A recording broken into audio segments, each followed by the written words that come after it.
책상 잘 먹겠습니다. 할수 있었거든요. 그래서 무역 그 분위기가 좋으면은 너나 책상 하나 빼놓고 오파상 체리고 또 싹 빠지고 그러는데 진입과 퇴출이 그렇게 막 자유롭게 되는 곳에서는 돈을 별로 못 봅니다. 예를 들어 뭐가 좀 잘 된다 싶으면 우르륵 다 몰려들고 하니까요. 진입장벽이 쉬우니까. 예. 그래서 제가 이제 단순 소자본 창업, 내가 약간 돈이 있으면은 창업을 할 수 있는 거.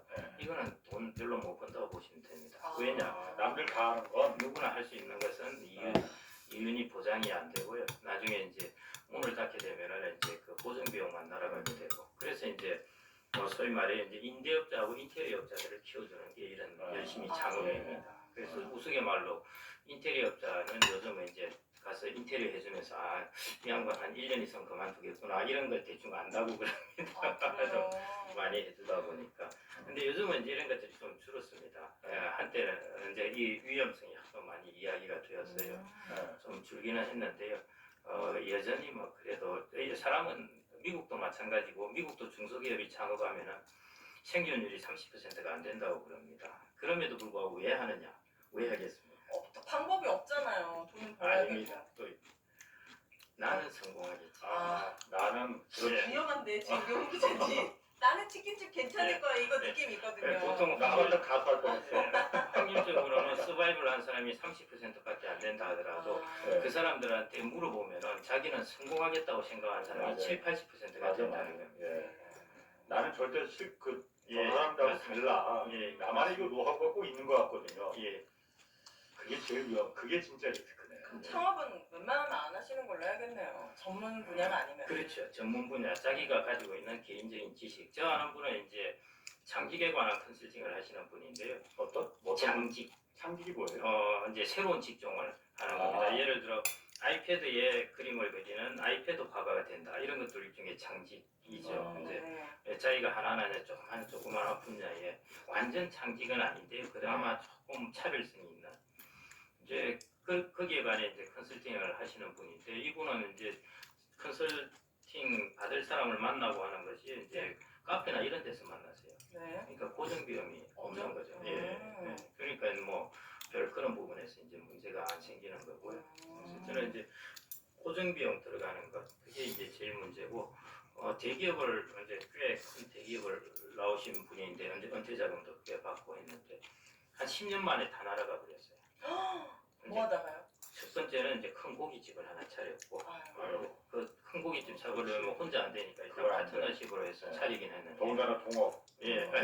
차렸고 그 다음에 이제 자녀 유학 가고 이게 일종의 두 가지 리스크라고 보시면 되거든요. 그래서 요즘에 이제 50대 이제 부모들이 가슴이 덜컥 내려앉는 이야기 중 하나가 이제 자녀가 결혼한다고? 유학하겠다. 유학 가겠다고? 결혼한다면 요즘은 그래도 기쁘게 요즘 결혼을 안 하려서 그런 거고요. 그런데 그런 쪽에 이제 비용이 꽤 나가죠. 어쨌든 은퇴 후에 데뷔를 갖다 이런 장년층만 하는 게 아니고 요즘 젊은 층들도 많이 미리미리 준비를 하잖아요.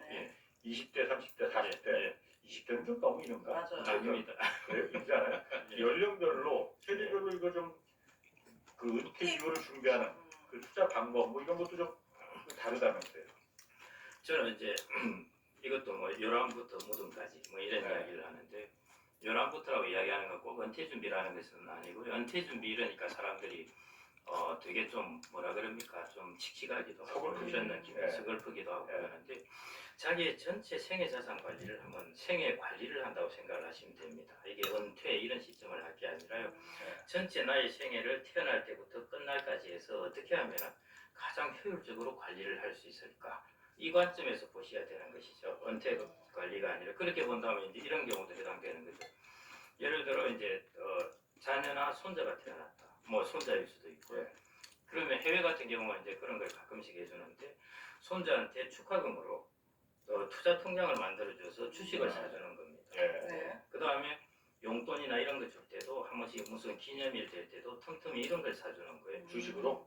주식이나 그러면 뭐 부동산도 될 수 있고요. 부동산 큰 거 말고 리트라고 이제 소액으로 살 수 있는 이런 것들을 할 수 있는데 그러면 이게 그 손자가 이제 나중에 한 세월이 20년 흐르면은 이 돈이 이제 크게 불어나게 되거든요. 그런 식으로 이게 이제 전 생애를 걸쳐서 효율적으로 자산 생애 관리를 해주는 겁니다. 그래서 제가 요람에서부터 무덤이라고까지 이야기하는 게 어릴 때부터 이런 식으로 작은 씨앗이긴 하지만 그 씨앗을 심는 사람과 심지 않는 사람은 차이가 크다는 거죠.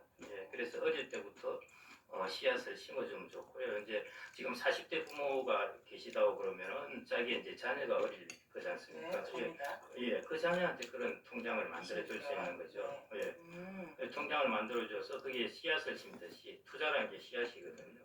리츠라는 게 부동산의 한 자산인데요. 리츠를 뭐 커피값 하나 정도면 리츠 한 주를 살 수 있습니다. 네. 예, 그런 식으로 이제 하나하나 사가지고 차곡차곡 채워주는 것. 그래서 이제 씨앗을 심어주는 것이죠. 그 나중에 한 20년 되면 이제 참나무로 자라든지 그렇게 되겠죠. 그렇게 이제 그게 이제 생애 나의 관리를 효율적으로 하는 것입니다. 현명하게. 그래서 처음부터 그냥 유대인들은 이제 성인식 할 때 그런 걸 하지 않습니까? 성인식 할 때 이제 여기저기서 친척들이 돈을 주어서 하면은 이 돈을 가지고 이제 돈을 굴려가라는 것이죠. 유대인들은 이제 생각의 습관이 어릴 때부터 잡혀 있는 것이 돈은 모으는 것이 아니라 굴리는 것이다. 이렇게 습관이 잡혀 있습니다. 네. 우리나라 사람들은 돈은 모으는 것이라고 보죠. 예금이나 적금으로 맞아요. 통장에 차곡차곡 쌓는다. 이게 있는데 유대인들은 돈을 굴려서 굴리는 것이라고 보고 있습니다. 네. 그래서 그런 것들이 이제 초기 때부터 시작해서 어떻게 내가 어떤 씨앗을 심어주느냐 하는 것이 사실은 중요하죠. 네. 예, 나중에 40대 돼서 내가 막 뭐 돈을 모은다는 것이 그게 전체적인 자산 관리가 아니라요. 어릴 때부터 시작해서 어떤 올바른 씨앗, 올바른 관점으로 시작을 하게 되면은 나중에 자연적으로 자기의 전체 생애 관리가 효율적으로 되니까요. 그게 이제 좀 그래서 어릴 때 그런 부분을 좀 꼭 좀 해주면 어떻게 지금 10대 자녀라도 얼마든지 좋습니다. 그렇네요. 예. 그런데 이 자녀에 관련된 어떤 상품을 들 때 예. 보니까 어린이 펀드, 뭐 키즈 아니요, 꼭 그런 거 펀드처럼 하실 필요 없고요. 예. 애플이다, 삼성이다 이렇게 그렇죠. 직접 예. 투자. 안 그러면은 미국에 그냥 종합주가지수를 사셔도 좋고 뭐 애플이라든지 이런 몇 개 대표적인 기업을 사줘도 좋고 저는 이제 가급적 좀 글로벌 기업을 사줬으면 좋겠다는 겁니다. 왜냐하면 자녀들이 그걸 보면은 글로벌하게 되거든요. 글로벌한 생각을 갖게 됩니다. 그냥 야 너 글로벌하게 되어라 아무리 말해봐야